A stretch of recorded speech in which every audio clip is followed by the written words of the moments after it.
नमस्कार, आप सभी का बहुत बहुत स्वागत है आयुर्वेद पर आधारित हमारे इस बेहद खास कार्यक्रम स्वस्थ विचार में। मैं हूं आपके साथ आपका साथी विकास।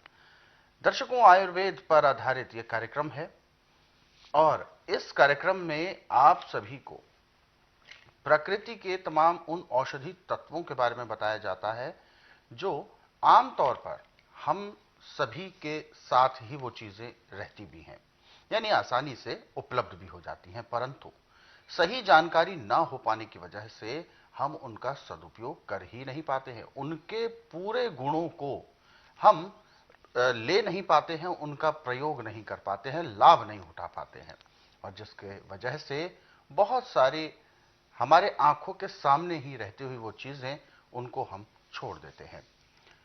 सब्जियां, जैसे आप सभी सब्जियां जो खाते हैं उनमें इतने सारे पोषक तत्व होते हैं, लेकिन उनमें से गिने चुने पोषक तत्व ही हमारे शरीर में पहुंच पाते हैं। उसका कारण है उस सब्जी को खाने की सही प्रक्रिया।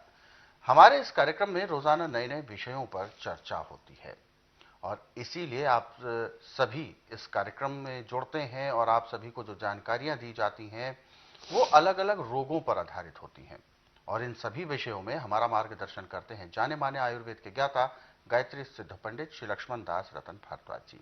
आइए सबसे पहले गुरु जी का स्वागत करते हैं और कार्यक्रम को आगे बढ़ाते हैं। गुरु जी, आपका बहुत बहुत स्वागत है। नमस्कार। नमस्कार। दर्शकों, यह कार्यक्रम आपके लिए है और हम चाहते हैं कि आप इस कार्यक्रम का हिस्सा बने। यदि आपके साथ किसी भी तरह का रोग है, कोई शारीरिक कष्ट है, तो आप इस कार्यक्रम से सीधे जुड़ सकते हैं। फोन उठाएं, हमें कॉल करें, या आप हमें व्हाट्सएप के जरिए अपना संदेश भी भेज सकते हैं। चूंकि ये कार्यक्रम प्रकृति पर आधारित है, आयुर्वेद पर आधारित है, तो इसीलिए औषधि हमें कहां कहां से प्राप्त हो सकती है, औषधि किन किन चीजों में होती है, जो कि सामान्य तौर पर हमारे साथ ही वो चीजें भी होती हैं, उन्हीं सब विषयों पर हम चर्चा करेंगे। तो आगे बढ़ते हैं और शुरू करते हैं आज के एक मुख्य विषय पर चर्चा। गुरु जी, अभी कुछ अंक हमने पिछले मूली को लेकर लिए थे। मूली का अथाह ज्ञान आपने हमें दिया था, तरह तरह के उसके प्रयोग भी हमें बताए थे। आज के इस अंक में मैं मूली के विशेष तौर पर मोगरा, जो एक उसका तत्व होता है, जो एक चीज होती है, उस मोगरे के बारे में जानना चाहूंगा कि मूली का जो मोगरा कहा जाता है बहुत ही ज्यादा उपयोगी होता है। हालांकि बहुत सारे लोग उसको यथा नहीं मानते हैं, लेकिन क्या होता है ये मूली का मोगरा? देखो, फूल आने के बाद जो फल लगता है उसको मोगरा बोलते हैं। अच्छा। अब ये मोगरा जो है मूली का, मूली की तकसीर ठंडी है, इसकी गर्म है। अच्छा, मूली ठंडी होती है और ये गर्म गर्म होता है। होता है। और इसको आलू के साथ सूखी सब्जी भी बनाई जाती है और इसकी चटनी भी बनाई जाती है जी। चटनी इसकी थोड़ी पेट में गर्मी पैदा करती है, कसैली भी होती है, परंतु पाचन शक्ति को ऐसे बढ़ाती है ये जैसे धीमी जल रही है आग और उसमें घी डाल दिया, तेजी से आग जलना शुरू होती है, ऐसे पाचन शक्ति को तेज करता है मोगरा। जब भी मोगरे की सब्जी आपने आलू के साथ बनानी है तो इसको आप तंग मुंह वाले बर्तन में बनाएं, कढ़ाई में नहीं बनाना।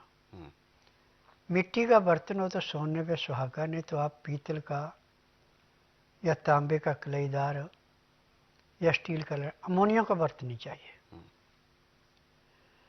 और जब इसको पकाना है तो इसमें सिर्फ आपने हल्दी डालनी है और कोई चीज़ नहीं डालनी। और जब इसकी सब्जी पक जाए और खाने के लिए लेनी आपने, तो धीमा सा आप इसमें सिंधा या काला नमक, काली मिर्च डाल सकते हैं, बाकी किसी मसाले की जरूरत नहीं है। और यदि आपको चिकनाहट लेने की आदत है तो इसमें गाय के दही का मक्खन है तो वो मिला सकते हैं, गर्म गर्म है वो खा सकते हैं। यदि वो नहीं है तो किसी चीज़ की जरूरत नहीं है। तो ये पचने में थोड़ा भारी है, सब चीज़ों को बड़े आसानी से पचा देता है, खुद थोड़ा देर से पचता है, इतना इसमें है। परंतु यह कि पैर के तलुओं से सिर के बाल तक जो भी नस नाड़ियों में किसी किस्म का भी पॉइजन रुका हुआ उसको ऐसे साफ करता है जैसे सुनहरा तेजाब से चांदी के बर्तन को साफ करता है। अब मोगरे की चटनी बना के जब आप खाएंगे तो इससे चिरमराट तो काफ़ी होता है, पेट में थोड़ी जलन भी होती है, इस बात से घबराना नहीं। परंतु अंदर भूख जाके ऐसे जमाता है जैसे अग्नि में जो भी चीज़ डाले जितनी अग्नि तेज जलेगी उतनी वो जलती है। ऐसे खाने को ये बिल्कुल ऐसे पचाता है जैसे रेत को पीस के, पत्थर को पीस के रेता बनाया जाता है। अच्छा। ये इसके अंदर के गुण हैं। और इसकी एक सबसे बड़ी विशेषता यह है कि मोगरे को ज़्यादातर तो चटनी के रूप में लेते हैं और इसकी चटनी में मोगरा, मूली और पत्ते भी मिला लेते हैं। और इसमें भी नींबू का रस और धीमा सा काला नमक, काली मिर्च मिलाते हैं। यदि आपने ऐसे खाना है तो ऐसे भी खा सकते हैं, रोटी के साथ खाना तो रोटी के साथ भी खा सकते हैं। सब चीज़ों को तो बड़ी जल्दी पचा देता है परंतु खुद पचने में थोड़ा टाइम लेता है। अच्छा। तो इसमें थोड़ी थोड़ी देर बाद गर्म पानी जरूर पीते रहना। जितना आप गर्म पानी इसके साथ पिएंगे मोगरे के साथ उतना ही आपको खुल के पेशाब आएगा, पेट अच्छा साफ होगा। यदि आपके पित्ते में, गुर्दे में, ब्लैडरी में कहीं भी रुकावट है तो उसको खत्म करेगा। कईयों को पथरी तो नहीं होती, गदूद बन जाते हैं और गदूद में प्रेशर तो बहुत बनता पेशाब का परंतु पेशाब किया नहीं जाता। डॉक्टर तो इंद्री के छेद में से पतला रबड़ का पाइप लगा के पेशाब को निकालते हैं परंतु आयुर्वेद में ऐसा नहीं किया जाता। आयुर्वेद में दवाइयों से निकाला जाता है। जब आप मोगरे की चटनी में नींबू का रस मिला के और उसको हल्के गर्म पानी में उसको पीने को दे रहे हैं रोगी को जिसको गदूद है, तो अंदर जाके गदूदों को ऐसे काटता है जैसे ब्लेड मत्स्य को काटता है और पेशाब खुल के आना शुरू हो जाता है। एक गिलास ही चटनी का पानी मिला के पीने में 15 से 20 मिनट लगाएं, दूसरा गिलास फिर 1.5 घंटे बाद पिएं, परंतु मोगरा उसी टाइम ताज़ा ताज़ा पीस के, ये नहीं कि एक बार पीस के रख ले फिर पीते रहे। पीसने के बाद जो इसकी गंध है वो उड़नी चाहिए, पानी में मिला के पी जाते हैं तो अंदर जाके वो गंध सारा काम करती है। जितने प्रेषण के काम हैं, प्याज की, लहसुन की, अदरक की, मूली की, अदरक की, ये गंदे ही अंदर जाके काम करती हैं और हर किस्म के कीटाणुओं को ऐसे नष्ट करती हैं जैसे जलती अग्नि पतंगे को नष्ट करती है।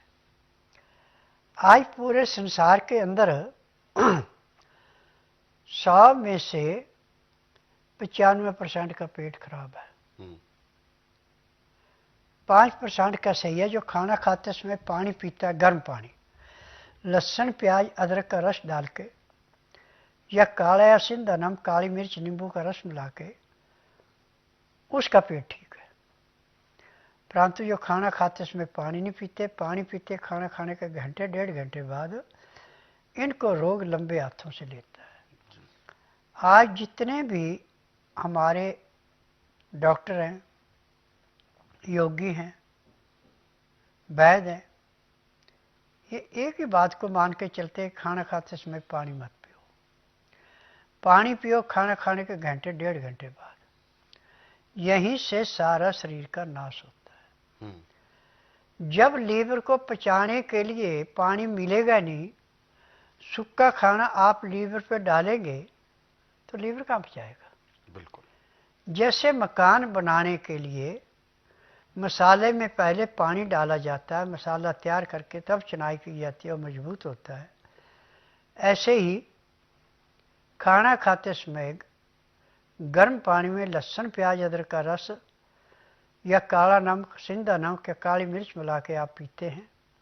उसका तरीका है कि 2-4 गिराई खाना खाया, फिर 2 घुट पानी पिया, फिर 2-4 गिराई खाना खाया, 2 घुट पानी पिया। पानी पीने में, खाना खाने में जब आप 1 घंटा लगा देते हैं तो आपका लीवर जो भी आपने खा लिया सबको हजम करता है।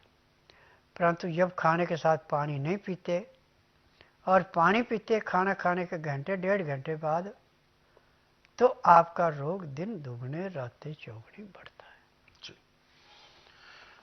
तो दर्शकों, ये जो समस्याएं होती हैं ये वास्तविक तौर पर हमारे खान पान से ही शुरू होती हैं। फर्स्ट स्टेप जो हमारा होता है डिसबैलेंस होने का, वो हमारा खान पान ही होता है। यदि हमने सही खान पान अपना नहीं रखा, रहन सहन हमारा सही नहीं है, दिनचर्या व्यवस्थित नहीं है, जब मन किया तब खा लिया, कुछ भी खा लिया, स्वाद के अनुसार जो सामने दिखा खा लिया, ये सब चीजें ठीक नहीं है। आपको सारी चीजों को व्यवस्थित करना होगा और खास तौर पर ये जो आपका शरीर है जिसे जीवन भर आपका साथ देना है, आपके सभी कार्य तभी संपूर्ण हो पाएंगे जब आपका शरीर ऊर्जावान रहेगा। तो इसीलिए शरीर का ख्याल रखना भी आप ही की जिम्मेदारी है। तो आपको, जैसा कि गुरुजी ने बहुत सारी ऐसे आज मुख्य बातें बताई हैं, खान पान पे हमें ध्यान देना है, भोजन के साथ भी हमें थोड़ा सा ऐसा गुनगुना पानी पीना है और उसमें अदरक लहसुन प्याज का अर्क मिलाकर पीना है, जिसकी वजह से भोजन अच्छा पचेगा और भोजन यदि अच्छा पचता है तो उसके पूरे पोषक तत्व आपके शरीर में आपको प्राप्त होते हैं। ये तो रही स्वस्थ होने की बात। लेकिन यदि आप किसी रोग से परेशान होते हैं, तो जैसा कि आज के इस अंक में भी हमने मोगरे को लेकर बात की है, उस वह चीज हमारे लिए बहुत सारी उपयोगिता में साबित होती है, बहुत सारे रोगों में वो लाभदायक होती है। तो ऐसे में इन उपचारों को आपने लिख जरूर दिया होगा। इसीलिए हम कहते हैं जब भी आप इस कार्यक्रम को देखने बैठे तो कॉपी और पेन जरूर लेकर बैठा करें। और दर्शकों, यदि आप इस कार्यक्रम से जुड़ना चाहते हैं, कोई भी जहन में आपके सवाल उठ रहा है, कोई भी शारीरिक कष्ट है, तो आप इस कार्यक्रम से सीधे जुड़े, फोन उठाएं, हमें कॉल करें या आप हमें व्हाट्सएप के जरिए अपना संदेश भेज सकते हैं।